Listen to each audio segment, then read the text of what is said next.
Yo, it's your boy Dean, Tim. Coach T.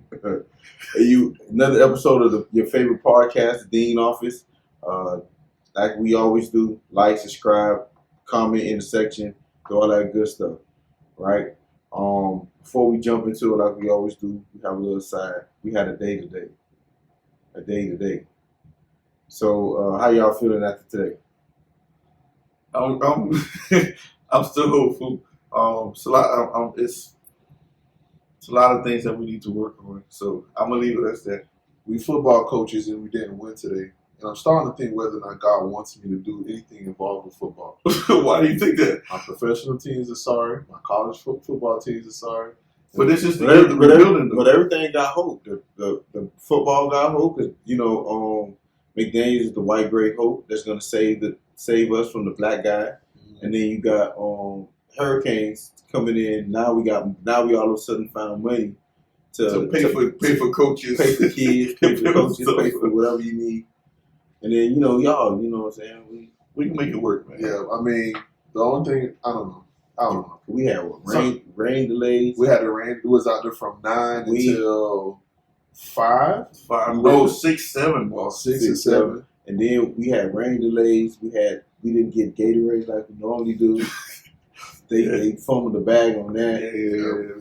Yeah. Today was not a. Yeah. What? And then we did eat for the Yeah, we did. We ate good though. That all. What was it?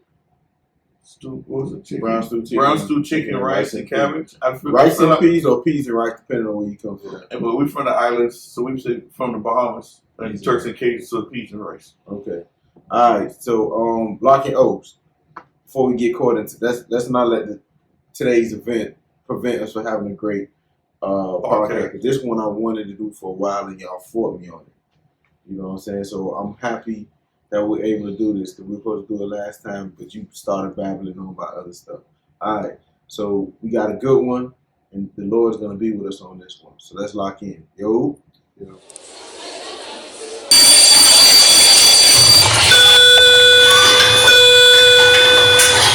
World, you're needed in the Dean's office.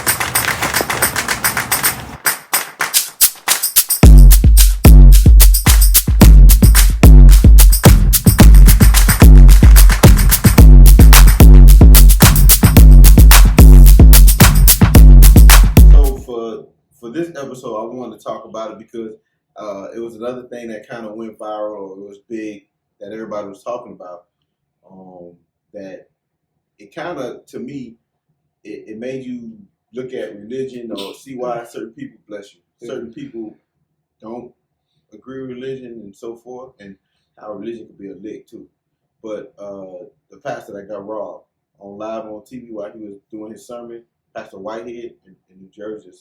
I think Brooklyn. Brooklyn, that's not the same place? No. I mean, Brooklyn is in New York. That's like Fort Lauderdale, Miami is the same. Okay, no, they do though. True. New Jersey is a state. And then Brooklyn and Brooklyn's That's like like New York.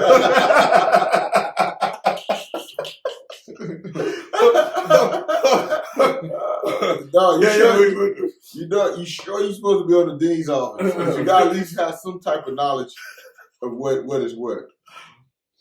Okay, but I bet the same thing is just we talking about the same type of general people. That's what I mean. Okay. But he was robbed in his he was robbed $1 million worth of jewelry.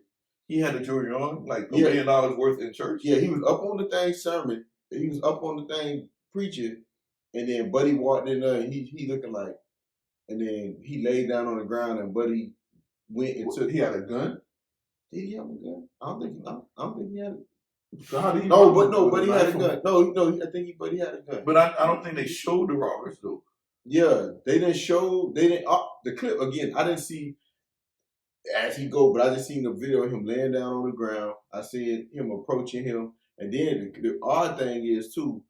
I don't know if he was a drummer or usher or whatever. So the pastor was up here, and there was a guy right here, and the dude came in and made him take his jewelry off, laid down on the ground.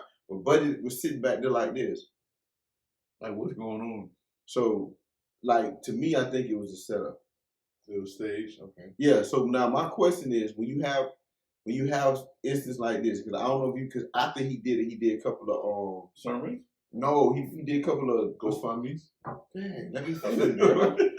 Interviews. They asking him questions, and he was just talking, and then the church I don't even know like a church, it's like a graffiti wall. He was in front of talking, and he was just explaining, and then later he showed them what his prayer closet looked like.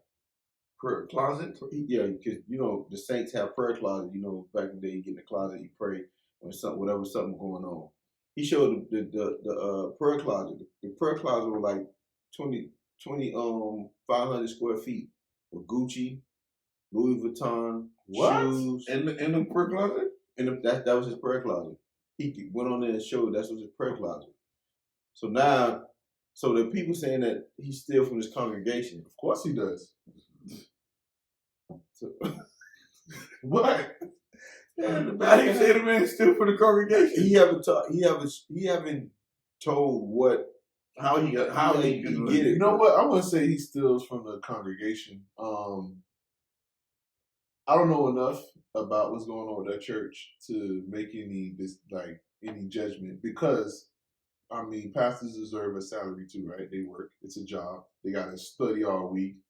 And I don't know and I assume your salary is based on how well your church is doing, right? So if his church is doing well, his salary should match it, because he's the reason why the church is doing well. So like a mega church, if they bring it in 10 million, so they bring. Okay, so hit my question, because I had another one, but I just asked you this: do you have a problem with your pastor being flashy? No, I don't. If you at a church and you see the pastor pull up with a chunk on, he got a Rolls Royce sitting in the back. Mm-hmm. He got chains on. He come with Gucci belts, Gucci shoes. Mm-hmm. Are you okay with that? Yeah, if the church matches what he has on. What you mean? Like, don't go put him up to a church that's like a little sectional hall that's like in a hallway in Hialeah somewhere like that. And the pastor rolls up in Gucci. Like, then that's an issue, because you taking away from the worshiper's experience to uplift yourself. That's selfish. You know what I'm saying? I don't think the worship experience. No, I'm saying worship through giving. Right. No, I'm saying the worship experience. If you invest in the church, you can make it. So what if it's like a church that's missing air conditioning, it's condensed, so the benches are hard, so there ain't no TV. So what chapter you on? What if his income don't come from the church? Say it probably come from another. So most pastors have other jobs. So that's what I'm saying. So what if he like prime example, Mace, right?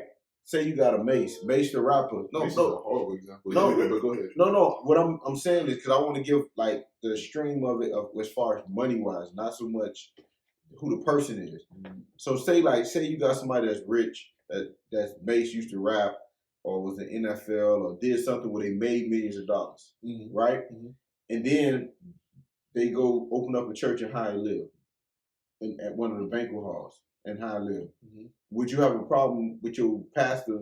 So do you think, so my question would be is, like you said, we in a little smaller shack, the bench is hard, the water brown. Do you think he should take his money and get the church right? Because remember, the church ain't going to be bringing in much anyway, because you probably got a membership of 100 people. No, they don't got to. So you don't think it's his obligation to fix the church up? Nah, his obligation is not, to me, in my eyes, is nothing beyond his tithes and everything that he can offer beyond that, without killing. Like, he's not saying, "Oh, I'm gonna need to fix his church up." If he's tithing now will be into his own church, and that will be the way that he built up his church.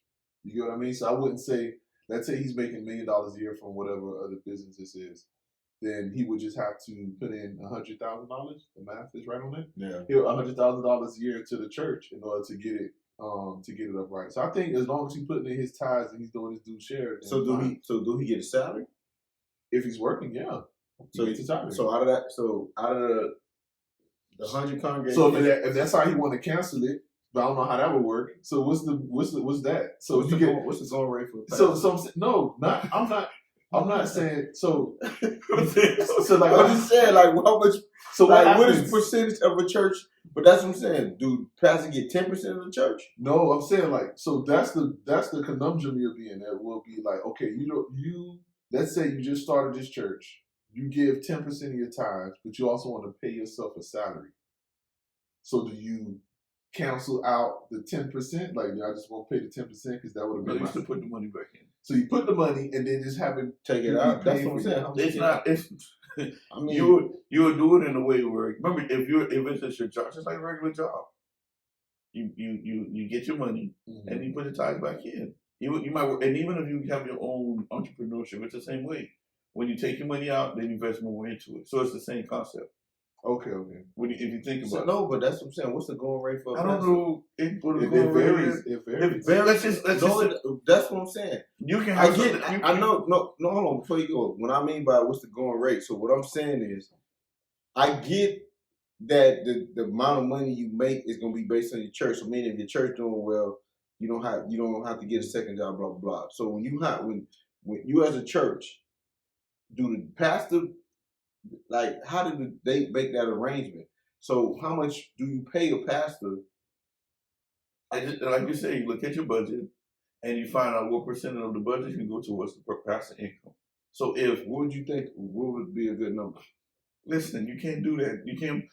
I would love to say I can put a number on it because you don't know how much work goes into becoming a pastor, how much work they have to do. Now, some pastors do more things. Some pastors go visit the sick. Some pastors marry. Some pastors. So and there's a lot of things they should be doing. So should we put a number on that? You can based on what your church can give them. Because that person, because you got to think what the pastor is. The pastor's also a recruiter. Yeah. Right? They're the ones that's going to bring in the business. So you got to pay somebody for that. They got to have a lot of So once again, if I can go into put it this way, I can go and say, hey, I know my worth. I can go in and say, I want to pay.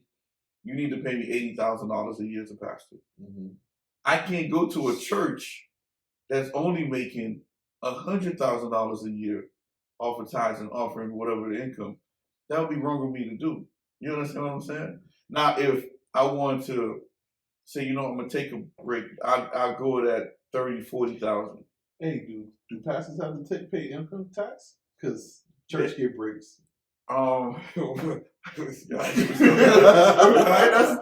a good question. No, but see, most churches get under the tax bracket, they don't have to pay. Right. Some, I don't know. I don't want to get into the detail because I don't know everything about that. Some pastors might can get away with that because of where the income and stuff coming from, and then others have to pay taxes on what they earn. Because remember, they still earning something. So let me ask. I don't want to. Let me ask a question again. So for a pastor, when he officiate a wedding, and now I granted because church. So one, do members have to pay for the church? It all depends on the church. We can't. You pay for the church. You had to pay for the church. You didn't, so it's free. Mm-hmm. So now, so we just going off again. So would that pastor income be so? So would the church still have to pay the pastor, or do? Oh, did I? You asked the wrong person, boss. So, you get what I'm saying? Like, no, I can tell you that I did. So do it lump that when that 80. So what I'm saying is, when you go to that church and say I'm gonna do 80, I'm gonna pay you $80,000, right? So we're gonna give a good pastor, you know what I'm saying, $80,000 at a good church. You make 80,000. Do weddings and funerals? All that can be in the contract. Yeah, that's all in one.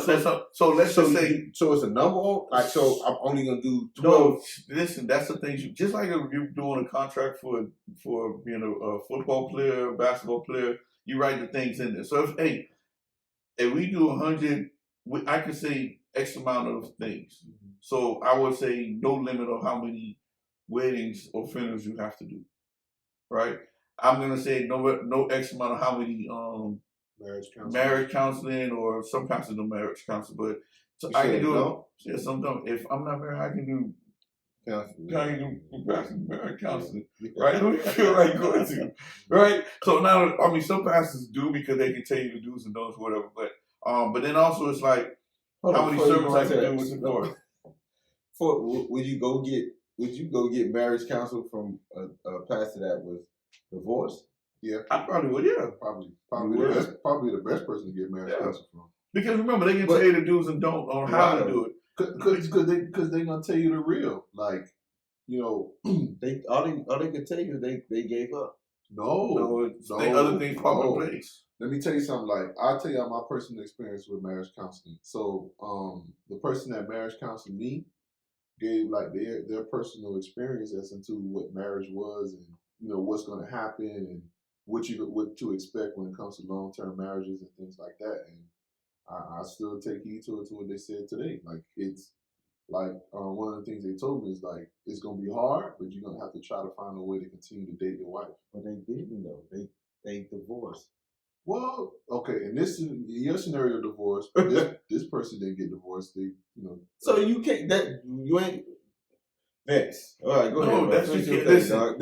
no. I'm gonna that be is the a same thing. perfect example. There's a lot of people they can do counseling, but not have the experience themselves because they can talk about the experiences of other people and how you should be at. When it comes to being a marriage counselor, if I want to go into marriage counsel people, it's about I'm going to teach them how to respect each other. I'm going to teach them how to do open up communication, right? I'm going to teach them about all these things and what they could do to prevent that from happening. Now, remember, if we go back to God Rest His Dead, Kevin Samuel, right?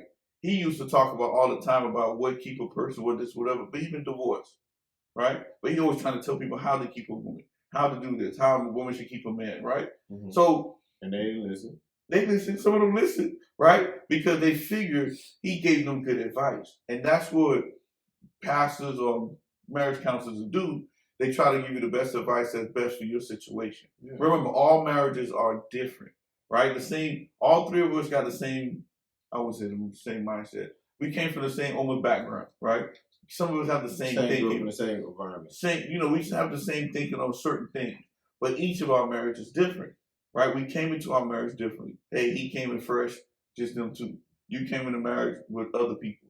I came into marriage, it was another person, right? I came into marriage and my wife was divorced before. Okay. You understand before?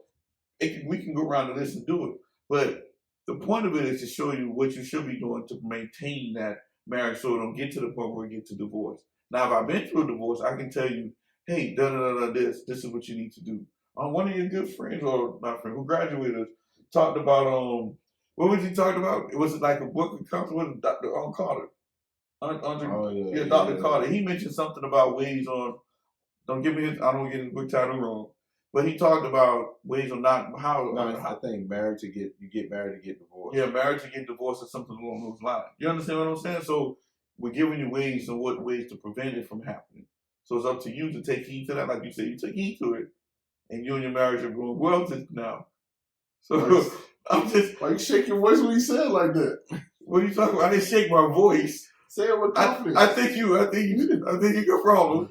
But you understand, and I think that, like, going back to it again. So I'm trying to bring a pastor in. I want that pastor. Okay, here's my setup. So now you tell us about a pastor. Go ahead, pastor. Go ahead. So now, no, I'm just bringing it back in because that's what we're talking about. Yeah. So the financial package that we can give them.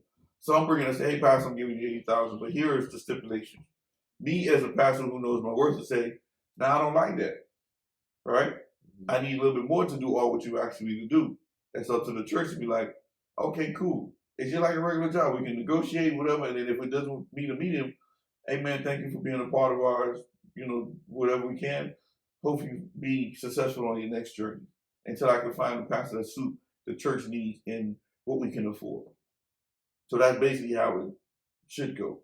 So once you negotiate your number and you pass your number, the pastor can just be like, "No, I'm good." Do they get sick days too? All that's included in your package. Yeah, man. Look, a pastor should be viewed as a worker. You're just a worker for Christ and God. And in America, workers have certain just because people try to isolate Christians and people of the faith and attack them like, oh my God, you're a Christian, you can't drink. Oh my God, you're a Christian. Like they think, they're human, and we live in America, so he should be entitled to the benefit. Drinking? To drinking, right? They never told you that it's nowhere in the Bible says you shouldn't drink. Right. Also, they should be allowed to make mistakes. We all know how you feel about mistakes based on the last one. You know what I mean? Like you should be able to do these things and live in a world. Just because he's a pastor doesn't mean you ask him to do the man get PTO. You know what I mean? Like yes, he should get some sick and vacation days. No, the reason why I asked for the PTO is because you know what I'm saying. Like most, and like you said, the perception of it is when I get up and go to my go church, I expect to see my pastor there. So whenever he missing, I'm saying to myself like, damn, because think about it, dog. Y'all miss church, right? It ain't like I miss church and keep it pushing. Sometimes like, man, I ain't been to church in a while. Man, I missed that church. It's some type of attachment to going to church. So yeah, now if you're looking at it as a job, yeah, you're right. I mean, your pastor do have these benefits and all the stuff you got to do, but it's still like church stuff. Like the pastor need to be in church. Like but also, so that's also the thing is the pastor makes sure that somebody else is just in case he's not there. Remember, things happen, right? He could have break down in the car. So if I show up to church just because the pastor, I'm still going in to get the word. Somebody still got to give me the word. But the real kicker, because you brought up Pastor White from New Jersey, Whitehead, right, from Brooklyn. If you find out your pastor got a room that's a prayer closet, that's a prayer closet that's like that, right? Mm-hmm. Like Tamara said, driving the Benz, and then also you hear rumors that there's not a Benz, Rolls Royce, and you hear rumors, because I think if I remember the story right, this guy had like debt in other places and stuff like that. Would you still continue to go to that church? See, that's what I'm saying.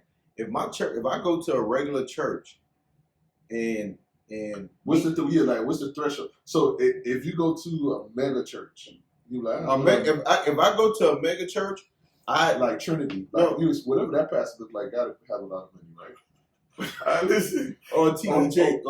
Let's go bigger. Let's go bigger. Joe, TV Jakes. Let's go bigger. I don't know how big Trinity is. I can't tell you. Trinity has. They run that thing like a business. Have you ever? But also they got 5 sermons on Saturday. But not only that, but they still got a school. They got. That's in Broward, ain't it? No, it's right on 441. Nah, but they got. I think it's one. There's something different. But once again, they got they got all kind of stuff that makes it. Not what it's called. It's No, you talk. I know the one in West Broward. It's Church of Christ, not church. No, whatever it is. But I imagine whoever the pastor is for. I think for Trinity. I'm just using them as an example. Okay, go ahead. It ain't nothing bad. I'm just saying because they put on even if you get production, like I remember one time because Melanie she goes to Trinity.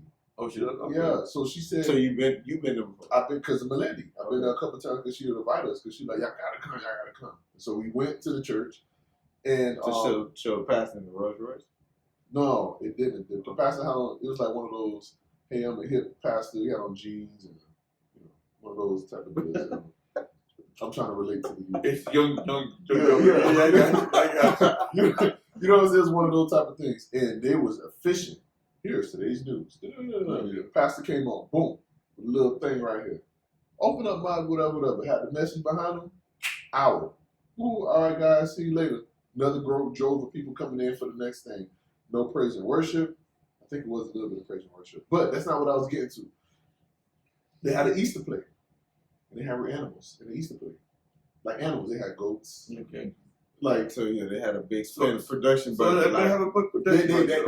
They had a production budget. Uh-huh. They have daycares and there's not I'm clumping all your kids in one. It's like different segmented daycares that you can put your kids into. I'm just saying, if I went to a church like that and my pastor was rich, I'm like, you building a really good business model here, you deserve that. Mm-hmm. You know what I mean? Because obviously you're saving lives. Do you? Now, adversely to that, I went to another church in Little Haiti where it was literally in a warehouse, like a warehouse. I'm not exaggerating. I'm not trying to be funny.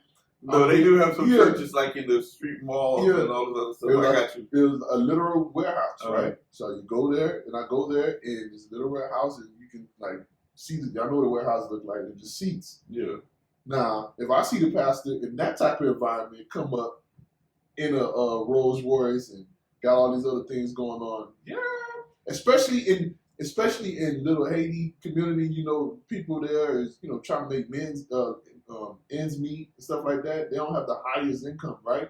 And you a Rolls Royce, whatever the case, you taking advantage of these people. You know what I mean? Like, so, but even if he's an accountant, at like his real job is okay, that aside, so that's what I'm saying. So you saying his main source of income is the church? If all he do Monday through Sunday through Saturday is just do funerals and funerals and weddings, you cannot drive a Rolls Royce if that's how your church looks. I'm so sorry. Let me ask you a question. What if you go to, all right, because I can't give too much detail because I don't want to get nobody mad at me. So what if you go to church in somebody's house? So meaning, I see how the house set up, that wall knocked down. So how long have they been in the house? I ain't asked how long they been in the house. But that's no. What I'm asking is, so you hold on. So you go. The person invites you, right? You only go because you associate with that person. So you trying to be nice. So you go to the church, right? But when you go to the church, it's a house now. So you go in there. So it's set up. It's a house, but clearly they knocked down a wall too. So just so you can put more chairs in the row, and it probably hold 30 people, right? With the chairs, 30 people it's sitting in the, you know what I'm saying? It got crosses everywhere. It looked close enough to God as possible with a house in there. So now when they collect their offering, do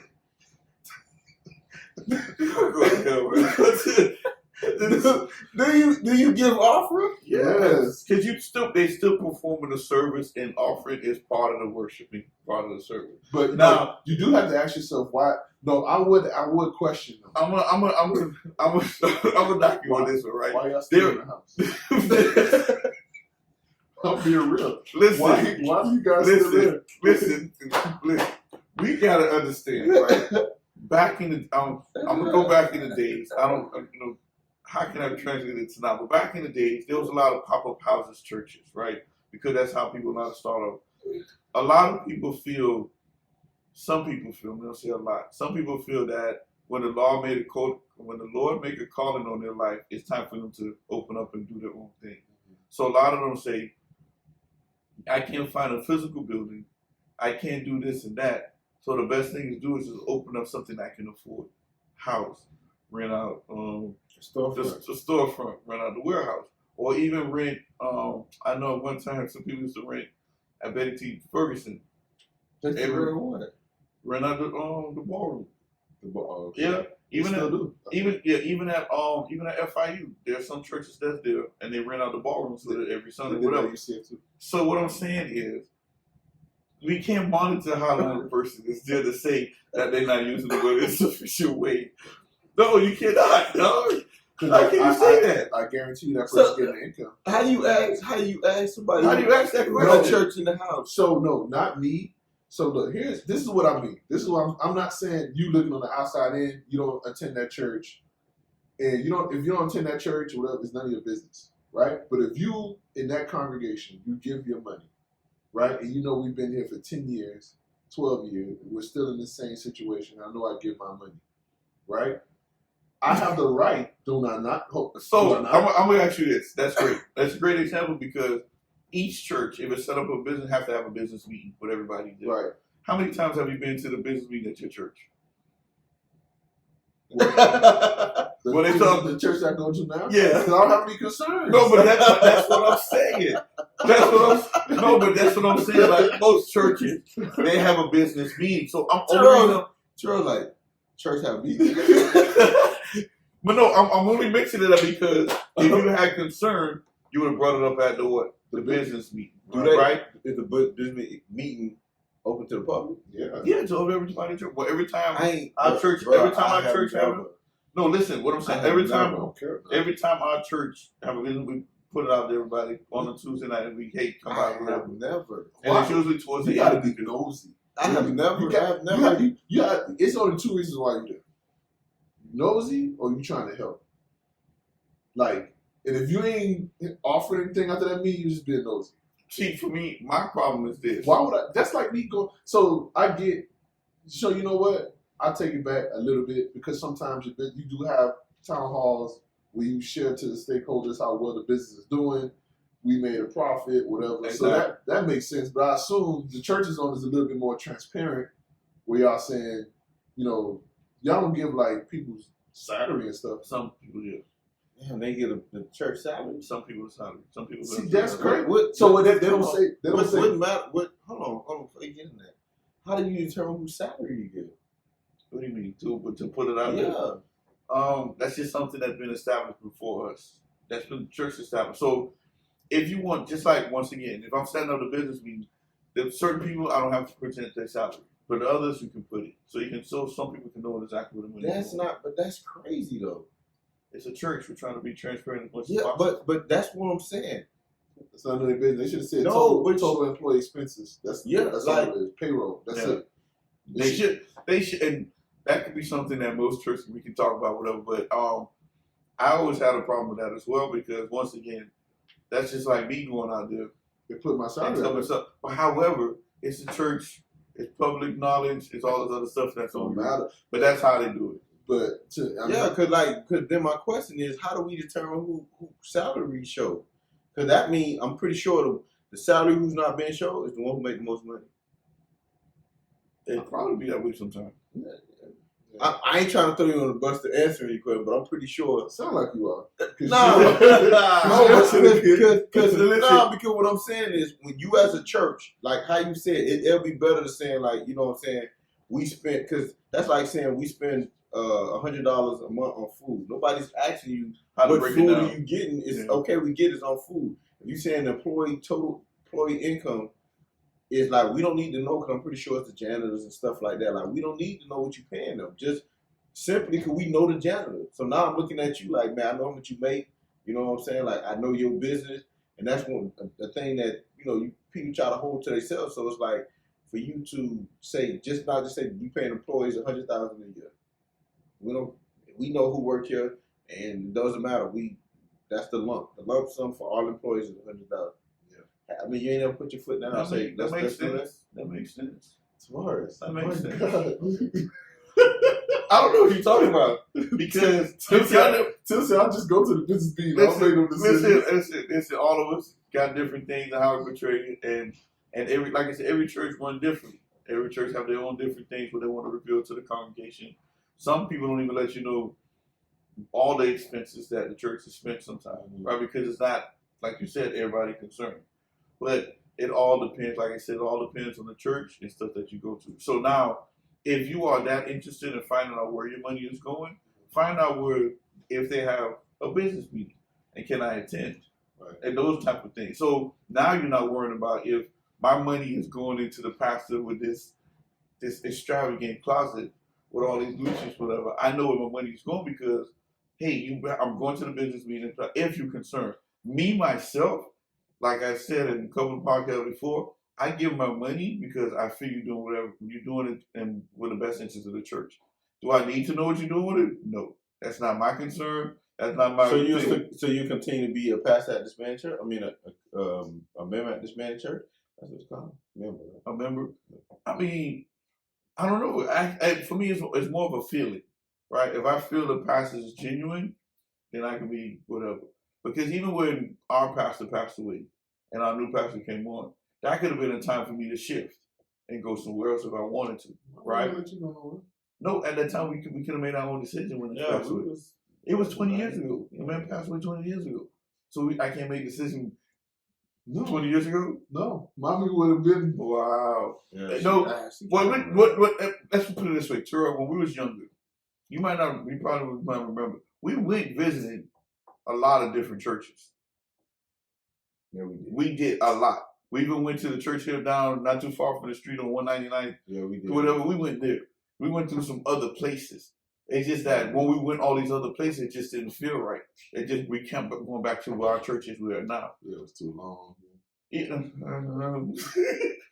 So is that part of it too? When in their contract, how long the service is? Listen, Do they you can't- negotiate how long a service is? Like I said, every church is different. I don't know. Like I can honestly say, I don't know how it is at the church we're at now.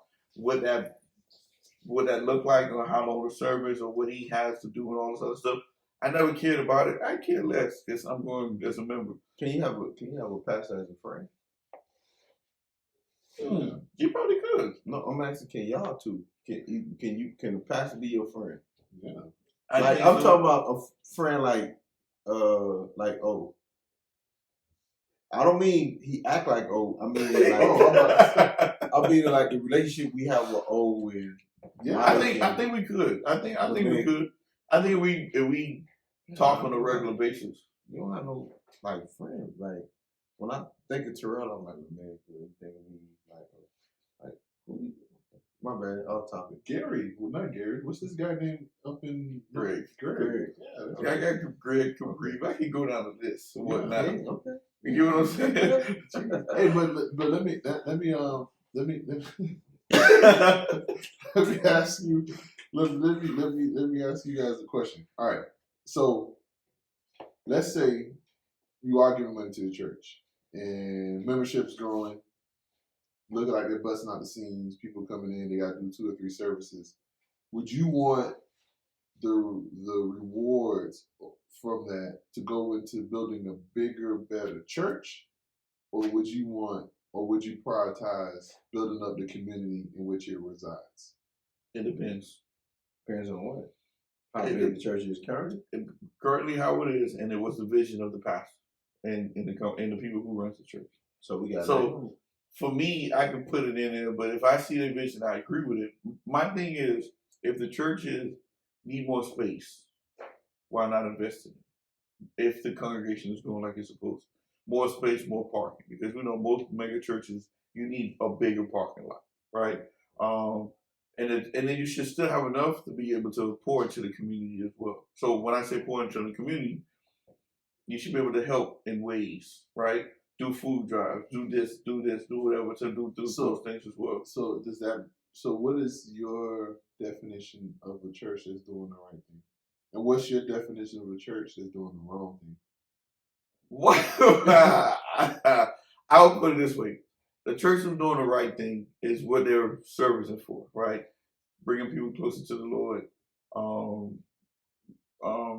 making the congregation feel that they can come wanted at the church, making it feel that they can come to either the deacon or the pastor or somebody in the church to talk about their needs or what's going through. That's somebody who's doing right. So when I leave that church, I'm going to go home and say, hey, you know what I did at church today? Blah, blah, blah, blah. I think you should come. So that's when they're doing it right. When it comes to them not doing it the right way, I figured they are not increasing or changing the people's perspective. Let me put it another way, meaning that I don't see no growth in myself. That's when I see that they're not doing right. And I don't see that, and I don't have the urge to want to help or do anything within the church. I feel that it's something that disconnect is not there, right? Because I don't want to show on a regular basis. Or I feel that I'm obligated or you're forcing me to give tithe, right? And I see that you're not doing even something as simple as book bag drives, right, for school supplies, giving out turkeys during Christmas and stuff. Like, you're not doing things to go into the community and help them. And not only that, you're not evangelizing to them people in the community, like handing out flyers and all this stuff, hey, inviting them to church. That's when I said they're not doing that. That's when they're not doing right in my eyes. What would it take for you to leave a church? What would it take for me to leave a church? Yeah. The same things that Timmy's saying. The vibe ain't right. So you see the pastor up there, and he got a bunch of gold rings, like the example you said, he got a chunk and all those other things, and then our church inside a warehouse issue. You know what I'm saying? Especially that's the only thing he did. So, I'm asking now. So, if you, because I don't know, a couple episodes back, we asked would you get married again? Y'all like, nah, it's too much work. Would you, like, if you leave your current church now, would you go shopping at church?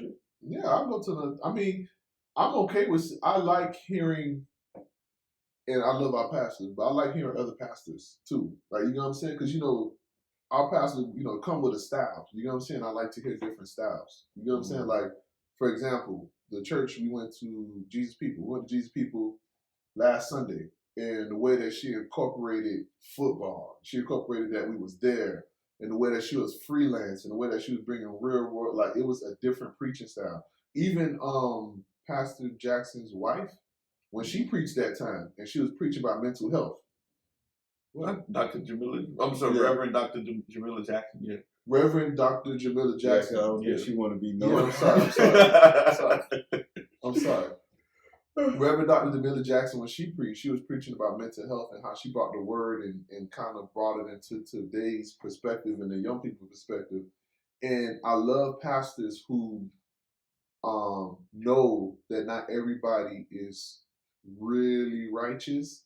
And I won't say righteous. I would say Bible scholars. Right, that know that people Yeah. know people ain't Bible scholars and know that you're preaching to people that are human beings and you don't know what their life is, what their life experiences are, and you just can't expect people to know. You can't expect people to know what to do or know what to say. Like you want relatable type of sermons. So I like those type of sermons. So I can see myself going there. So the pastor with the jeans and the cool shirt could kind of get me.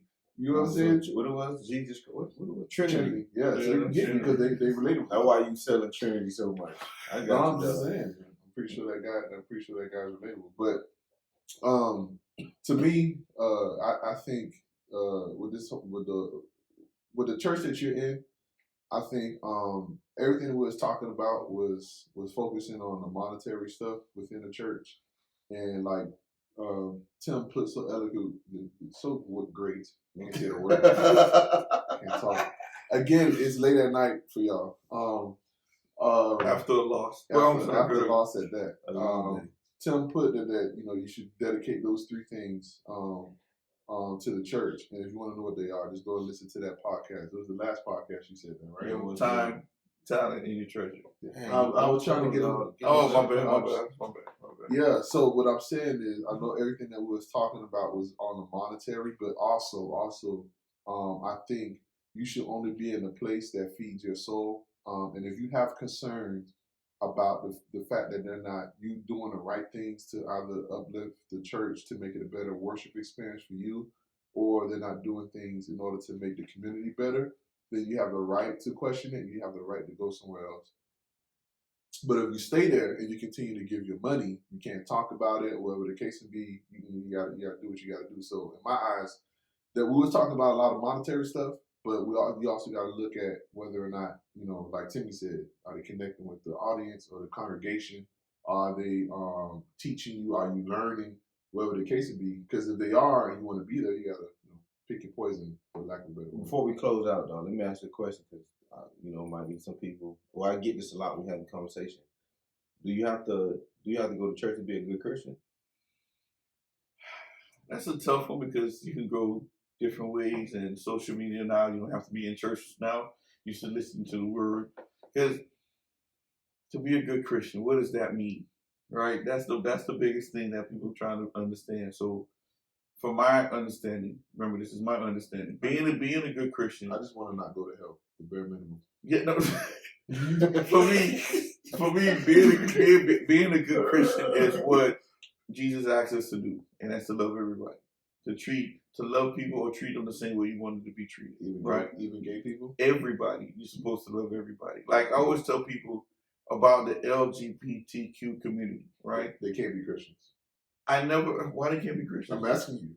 No, they follow God. They follow Jesus. They follow the promise. Terrell talking reckless the last. No, what I'm saying is this. All I'm saying is this.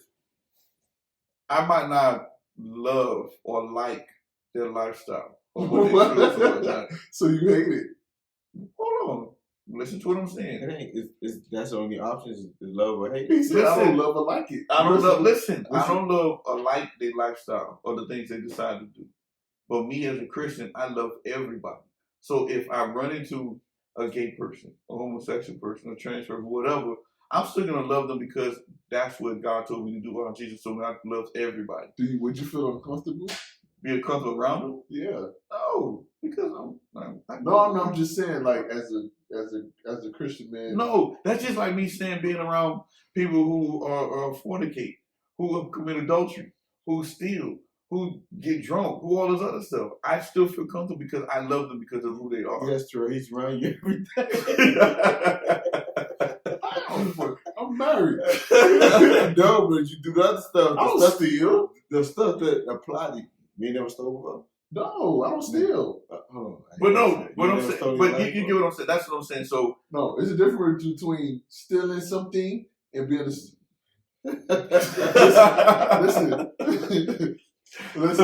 Listen, okay? Listen, a man only got so many morals, you know what I'm saying? I'm not, y'all have y'all things that y'all do, and stealing ain't one of mine, I'm telling you.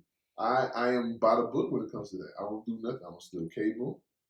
I pay for all my cable and streaming services, like by the book. that's good. And so you have to mention that. But honestly, to get back to what I'm saying, and that's for me, that's what I consider a good Christian, right? For one, you believe that Jesus Christ is the Lord and Savior. Two, you're doing the things that you're reading the Bible, staying in the Word, you're praying. But then also, just gotta have an open heart and love everybody. And discipline, right? Because I always hear that a lot. You gotta be disciplined to think about it. How often do you read the Bible? You gotta be disciplined to read the Bible. Every morning. You read the Bible every morning? Mm-hmm. I'm serious. Well, not now. I lost my phone. But every morning I get up and I get a sermon. And they tell me where the sermon came from. It's a little excerpt. You know, the Bible app. Is that not reading the Bible? No. What I'm saying. What am I missing? But no. But that's what Terrell, that's what the discipline comes in. If you do that every day, you're disciplined. So when they say being a Christian, whatever, be disciplined, you gotta be consistent. We're gonna close soon, but what? So you read? How much? How far you read? Like what? How much? No. I only read the verse that come up.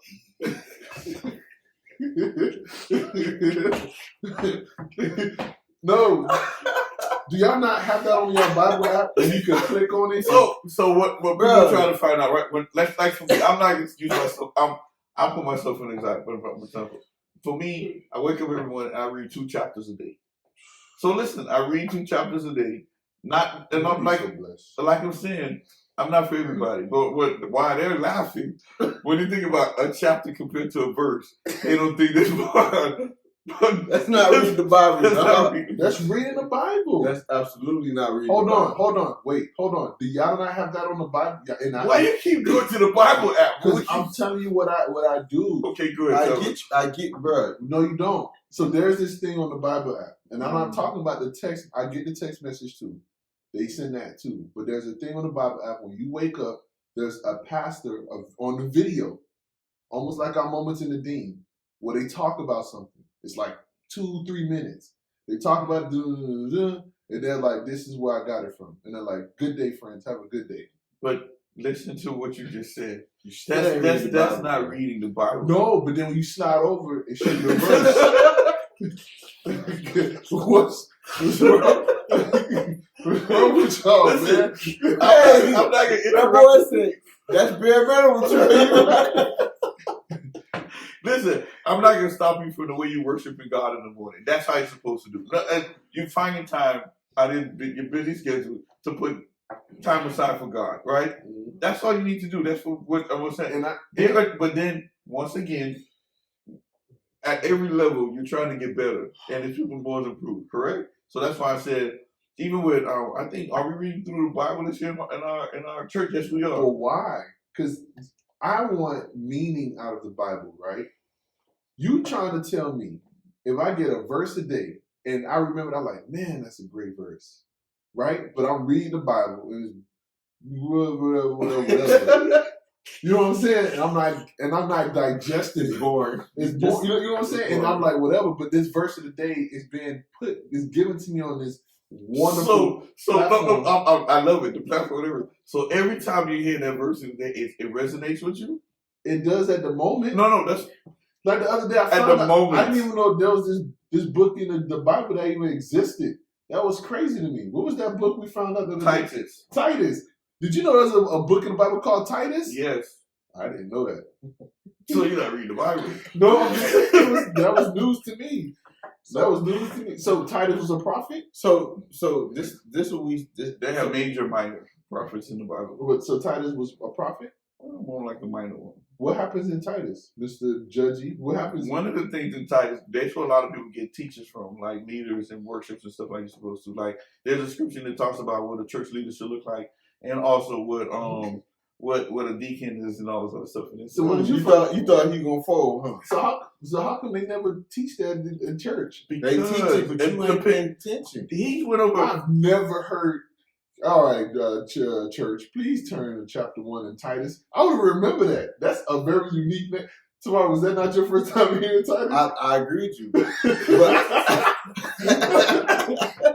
you hear about Philippians, you hear about Philippians. what I'm saying, see, but I'm taking ownership. I'm not blaming my pastor. I'm not blaming the pastor, but I'm just saying I've gone to plenty churches and I haven't seen. I'm just saying it's just one of those things. My bad. Okay, no. So what we trying to get you to say is when you're telling people that you do devotion in the morning, don't say you read the Bible. It's different. Say you do devotion. You don't read the Bible. I read the Bible. No, you don't. I read the Bible. That's reading the Bible. So y'all gonna lock me down. So You are doing devotional so even I'm gonna tell you this. So not to keep whatever. Not only do I read the 2 scriptures, but I read something called the Daily Bible. Right? What's the difference? The daily what it called? Daily bread. Daily bread. So in the daily bread, you know what it does? It has one scripture in it, and then it has a whole bunch of stuff that talks about that scripture. So you read two chapters in the scripture a day. That's not. But once again, see, you still not getting Right. it for it. You not reading the Bible, dog. No, you are doing credit your devotional part. You're doing devotion with the Lord, and that's commendable. Look, it works for me. Like, I'm gonna tell you something. Doing that in the morning and also like praying in the middle of the day, like it calms me down when I get nervous before big meetings. I need to probably start praying before football games. But We do pray. I mean, but like On your own personal prayer. yeah, like Personal by prayer. myself, get my mind right kind of prayer. Because it really calms me down. Like, you know what I'm saying? Like, and I really start to, and then you know what else I do? I like affirmations. I'm like, today's gonna be a great day. Even though I know the day's about to suck because of all the stuff that I'm about to do, I say today's gonna be. I'm gonna knock this stuff out of the park. Whatever the case is, I usually end up having a good day. And the days, coincidentally enough, that I don't do the devotion, I don't do all that stuff in the morning, are like my worst days. So I take it today you ain't do none of that. I don't have my phone. I haven't done it in like a week. Okay. But today was the day. All right. So yeah, well, because we did go a little off because Terrell found out Terrell really don't read the Bible. I read the Bible every day. It's fine. So in a nutshell, I think I just think we as when it comes to religion, joining the church, being involved in an organization that requests money or funds to continue to run, I think you just got to be a little bit more what feels good to you. Don't blanket it all in one because we did have this pastor do something like that. Attach it to everyone else. And can I add something really quick? I know this is your closeout thing. You know what really conflicts with this whole thing with the pastor having all this flashy stuff? The fact that the Bible main basis, if you read it every day like me, you'll get from out of it that the main thing it says is love everybody and be humble. Like, if you want to be a good Christian, just do that. You know you're going to lie sometimes. You know you're going to cheat. You're going to mess up. So you're trying to tell me that if a pastor by all this stuff, they're not trying to be humble? No way. There's no way you're being humble if you're being flashy. That's the opposite of being humble. Jesus wore cloth, and I'm pretty sure Jesus could have been rich if he wanted to. So rich people are not humble? No, well, that's the thing. Bill Gates, humble, right?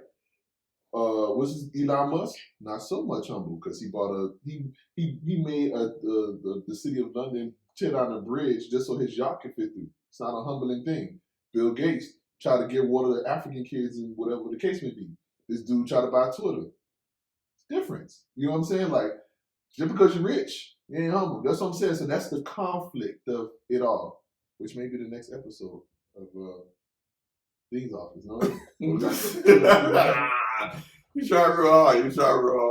But I would just say, right? Continue doing what you're supposed to do, what you feel. Fellow Bible reader, this be humble and love your neighbor, right? Pretty much to be a good Christian. Yes.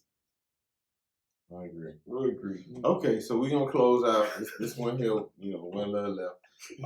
Like I said, when it comes to your institutions where you want to practice, I do encourage you to do get involved. Do find somewhere you can go, no matter what the religion is or whatever the belief is, and be involved, get involved, and don't be afraid to give financially and physically and mentally and emotionally to that institution.